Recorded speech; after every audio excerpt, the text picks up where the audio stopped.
How do I go back in? Real conversations we're having with real buyers and real sellers at the moment about coming to Sydney and leaving Sydney.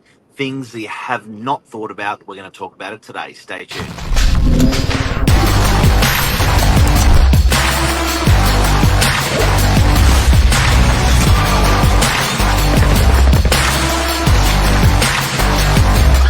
I'm the ringleader, so listen up.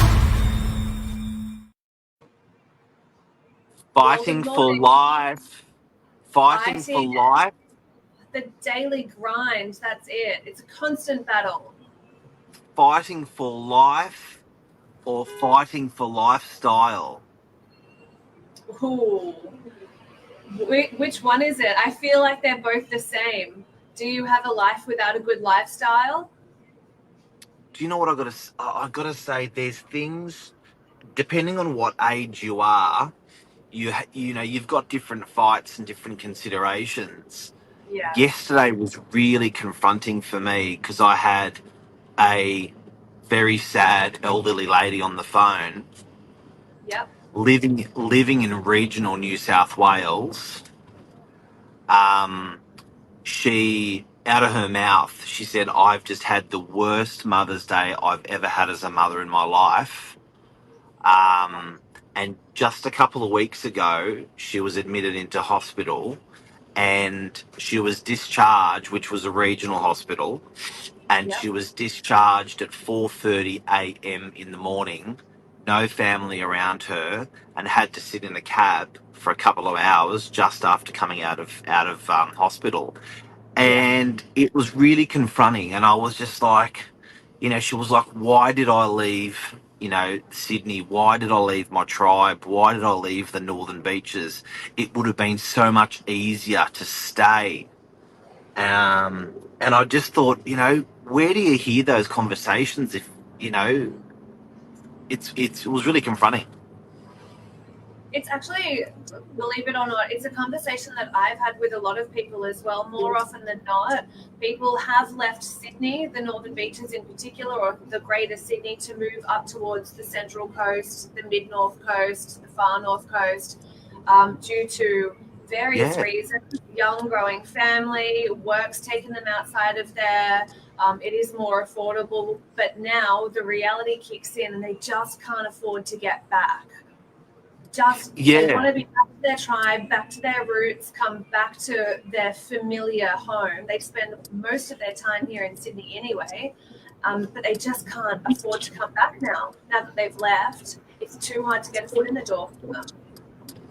And I think today, if we can, the reality is, guys and girls, someone like yourself, Anthony, there's probably not an agent dealing with as many buyers like on the northern beaches than you. You're out there talking to a gazillion buyers a week as a real estate agent. So I think it's interesting optics. Me as well as an agent for a long time. I get, like last night we had our budget. Yeah. And it was very clear where the stresses are with our communities, because that's what the government's really trying to address. It's clear that with the interest rates are unexpectedly higher than where people thought they were going to be. It's put pressure on people. Massive pressure on people, on families, on the elderly, on everything, and it has that ripple effect where it's not just the cost of living housing wise, it's the cost of living throughout food, transport, driving, petrol, everything. It has hit absolutely everybody.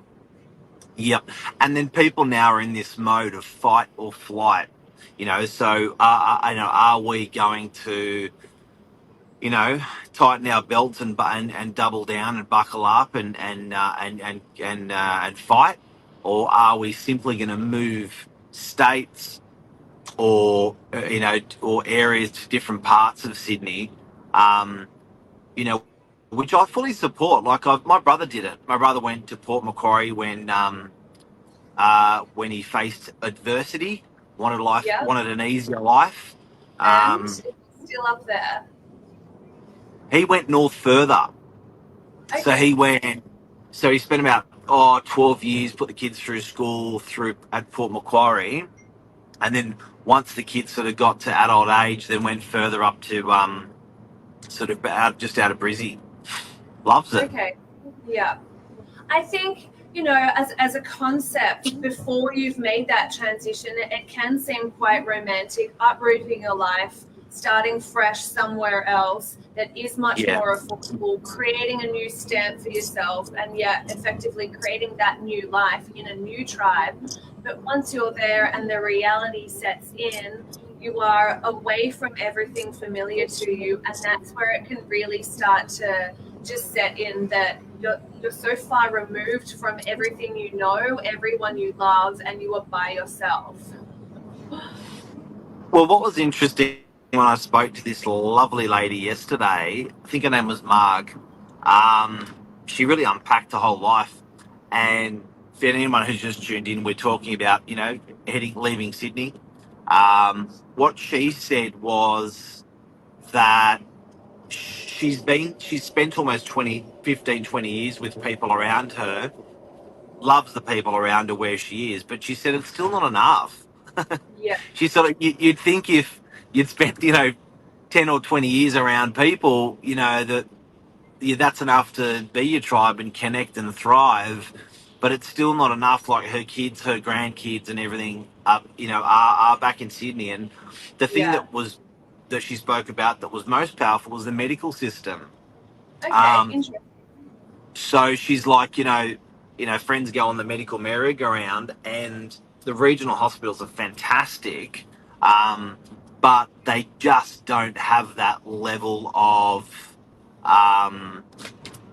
expertise that people need in those golden years of their life. So often they're finding, I've got another couple that just bought in Havana, the new unit complex through us, a two-bedder in there, and same thing, John and Grace, and they're just on that medical merry-go-round. They're always coming to Sydney for appointments for medical.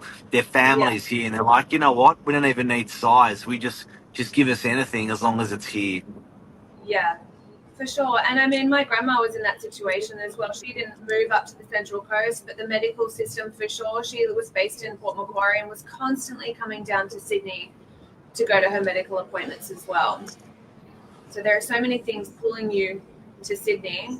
And yes, there are conversations I'm having as well with people coming back to Sydney, especially a lot of elderly as well. Their family is based in Sydney, their grandkids, their daughters, their sons, and they just want to transition back to Sydney in something that's nice, easy to get into, have that a lift service. It doesn't need to be a house or anything flashy, but property prices, especially two-bedroom units, are quite high right now, and they are very fast moving.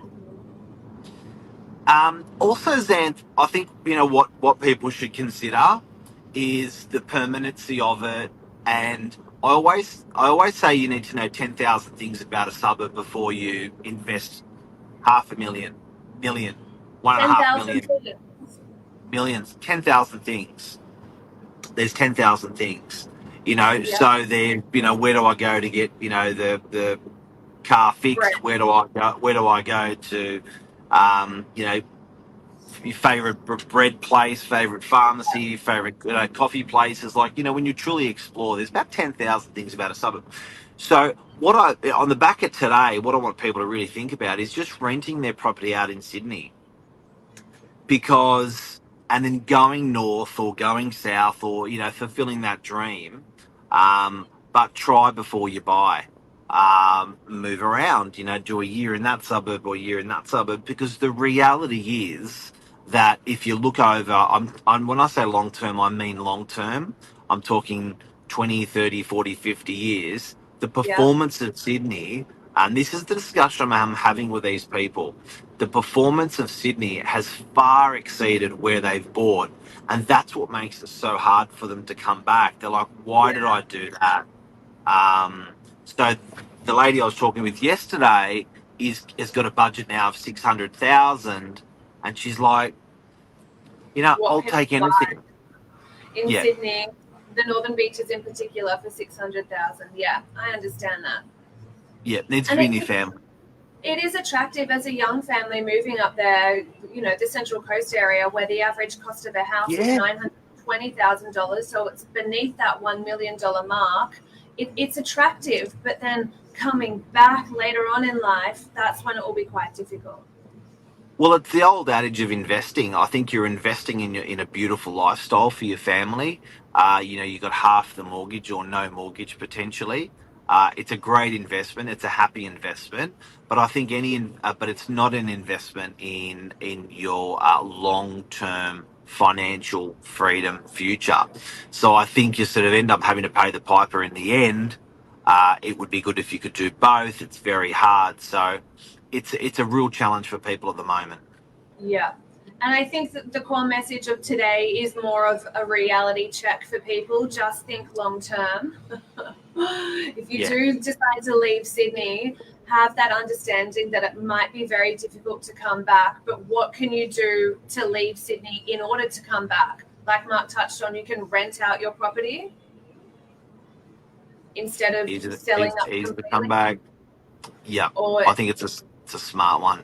And the things to consider: you will grow old. You will require your tribe more so as you get older. Like when the kids move out of home, I'm in that situation at the moment with an 18-year-old and a 26-year-old. It's a different life. That you will get sick as you get older, and you will require equipment and hospitals you've never ever dreamed that you'll need, and medicals. So, and then that financial investment in your future, you will lean on that. So if you invest a little bit more when double down when you're a little bit younger, you'll have a little bit more when you're a little bit older. And when you decide to lean on that, as in this lady had a unit in Brookvale when she sold 20 years ago. If she still had that now, she'd have an extra $500,000. And probably a little less lifestyle along the way, but she would have had a tribe around her. So think about it. have a think. Just don't leave Sydney. We love you here. No, for whatever reason people do leave, the pull back to Sydney, back to your roots, can be very, very strong. So just a bit of a reality check for some people, and grind out while you're younger and make those sacrifices while you can. Yeah. And it's hard. You can see with the budget last night. So, Anthony, thank you very much for the chat. Thanks for the quick chat. Love it. Real estate. Real estate. See you guys. Love you. See you. Bye.